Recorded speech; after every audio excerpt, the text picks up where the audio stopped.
In the name of the Father, and of the Son, and of the Holy Spirit. Amen. Heavenly Father, we thank you for bringing us together today as we celebrate the joy of Christmas. Thank you for the gift of your Son, Jesus Christ, who is the true meaning of this season, a gift of love, hope, peace, and salvation.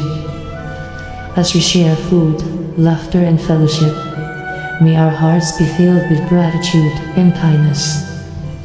Bless this gathering, our friends, and all those present today.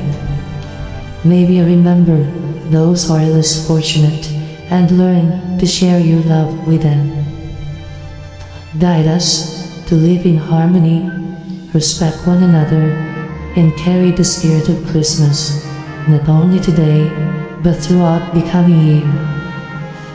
We offer this celebration to you, Lord, and we ask for your blessings upon us all. In Jesus' name we pray. Amen.